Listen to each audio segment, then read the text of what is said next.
Welcome to our episode of Shit Realtors Think.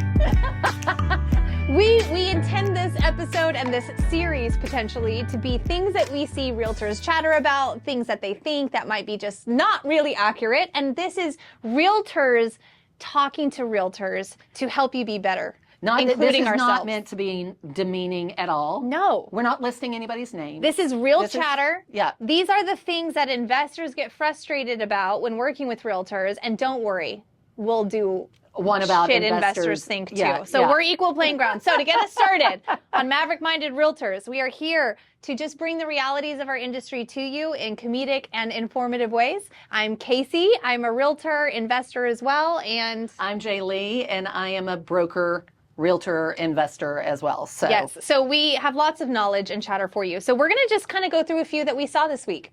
The first one I would really like to talk about is that wholesaling and taking a property subject to are illegal. A lot of realtors think this. Now, wholesaling, for sake of definition, is... Here we go with the very proper part.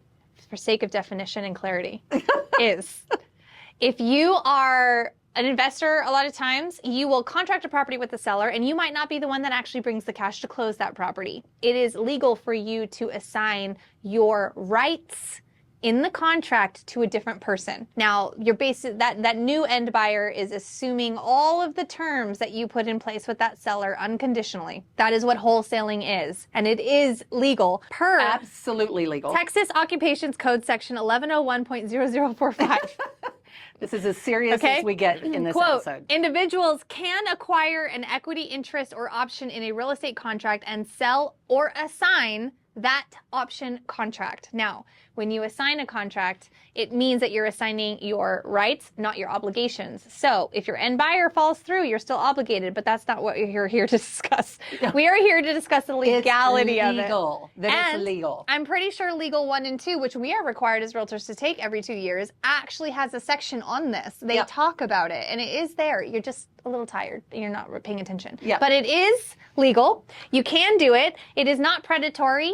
And there are a lot of investors that serve a purpose out there to deal with the homeowners who don't have the money or the time to make repairs to things and get discounted properties. So. And also, it's a benefit to a lot of, now don't get me wrong, there are some predatory out there, predatory action in every industry that we know of. But as far as wholesaling goes, they do, for you realtors that are not familiar, they do a lot of things that there is no way you would ever do. So they're not stealing anything from you. They're not taking any business from you. They are doing a service that you would never ever provide. Right, it's true. So there is a place for them here, but I just wanted to point out that it's legal. A lot of people, I hear it all the time. And the same with subject to. Subject to is a buzzword you might hear around. Yep. It is not that a buyer is assuming a loan on a contract. To assume means you have to qualify under the terms and go through a formal qualification process. In a subject to, you're actually taking over the loan. It's remaining in the name of the seller and you are making the payments on their behalf. There's a lot of legal paperwork that's there, but it is legal and you can do it, and it helps a lot of people out, especially with interest rate changes and things like that. And I'm not going to go into details of how that works. That's for future episodes, but I just want to point out it's 100% legal, and as a realtor, it is your obligation to know property code and to know what is legal and not legal and the options for your sellers and your buyers. It's your job. And sometimes you end up in front of a seller that this would behoove them versus just setting it up as a retail sale, because it does not, not every seller is set up to where they should be putting their stuff out there for retail. It does come with some caveats, because in January of this year, there was a law change here in Texas where now you can wholesale without a realtor license. There are loopholes there. And that's with you disclosing that you have equitable interest versus legal interest in the property. There's very specific terminology you have to use and you have to know how to use. But in January, they changed the law where now you have to disclose to the end buyer and the seller that this is what's happening. So as a realtor, if you're in a situation where you're representing a seller, and you have a buyer who's going to assign it, you just need to understand that that buyer, you have to disclose to the seller that that's what's happening. And you can definitely get legal advice on how to say that and get it in writing, but it has to be in writing and it has to be signed so that everybody knows that that is exactly what is happening. That was not the case in previous years. You could do it without the seller's knowledge. But more on that later. I just would like to run home We'll the have point. a whole wholesaling sub two later. Open houses sell homes. Lies. So open houses, this is so funny. It is a part of every selling agent, listing agent's marketing strategy is I'm going to hold this open house and this is what I do, or I'm going to do a broker's open house, or I'm going to do this, I'm going to do that, which is all fine and good. These are all great things. The more audience you get for that home, the better. But in 20 years of doing real estate, I've sold 2 homes from open houses. And it's a fluke. Like when it happens, you're like, what? Like this really actually happens? Open houses are set up so that the realtor can gather buyers. So they can find out who is out there selling or that wants a home that needs representation. So it helps me as the one that's hosting the open house get more clients. That's what it's actually for. Yeah. And I think the statistic is less than like 3% of homes are sold that way. Yeah. And I'm not saying don't do them. I mean, do them, But get someone else to do it. If you don't want any buyers, and you don't want to deal with buyer's agents, then get somebody else to do it. If you're new, you should be doing open houses every day of the week, because people walk in unrepresented. And now it's going to be even harder for them to get into an open house. So you definitely want to do Watch our episode on the NAR can of worms. Yes. But yeah, it's a really good point. I did a ton of open houses when I first got started. Absolutely. And it is an art. And I know people that have built incredible businesses as buyer agents based on just running open houses. So if somebody reaches out to you to run an open house on your listing, say yes. I've had people reach out from other brokerages, and they're like, hey, would you consider letting me do? And I was like, I don't care. I can't get anybody within my brokerage to do it. So absolutely, you go for it.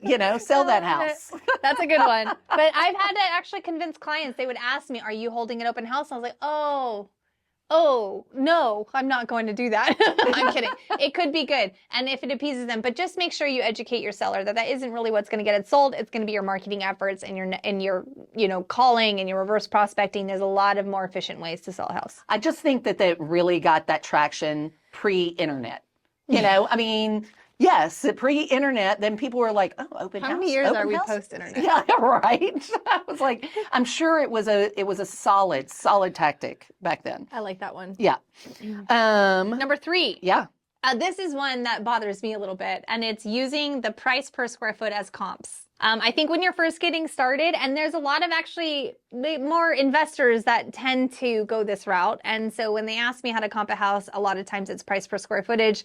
That's just not really how it works. If you go through, there's a really great course to become a pricing certified expert within the state in Texas, which is a super great course to go through. And they really teach you how to consider all of the features and factors and the value. So the value of an additional pool versus not having a pool versus having an extra bedroom really varies in neighborhoods. It depends on what's available in that neighborhood. I had one client bring me a property and they were very upset that I wasn't comping it at $350. I was more about $280 and they were super baffled. And I said, well, the comp that you're looking at has a whole pool, twice the size yard. A whole pool, not a half. A 2-car garage, a whole pool. A whole additional pool. Hey, sometimes people put those little half waiting garden pool. waiting pools. But it matters.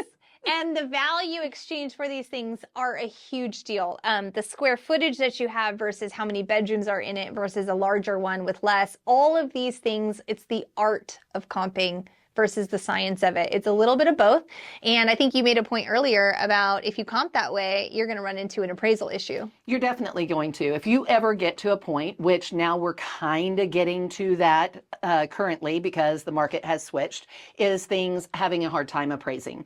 So if you are dealing with an appraisal that doesn't come in, it does not appraise, how are you going to dispute that appraisal? You cannot do it price per square foot because that is not the way the appraiser does their appraisal. They do it by features. They do it by all the different nuances of that neighborhood, of what this house has compared to other houses, like the bathrooms or the pool or the age or the 2 stories versus 1 story, back entry garage, side entry garage, front garage. You know, I mean, all of these things play a factor in where they price those homes.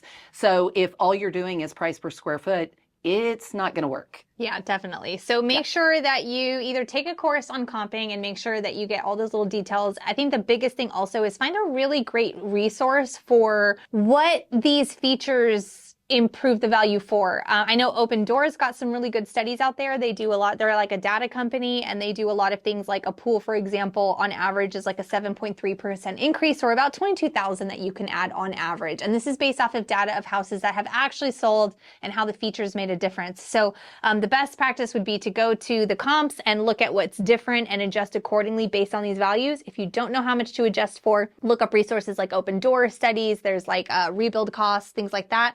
And you can look at compare appraisals that you've gotten. That's I mean, literally just comparing those appraisals I think will when give you a lot of don't insight. have appraisal data, sometimes you really got to get into the nitty gritty, and that's what's going to set you apart. So don't use price per square foot. Period.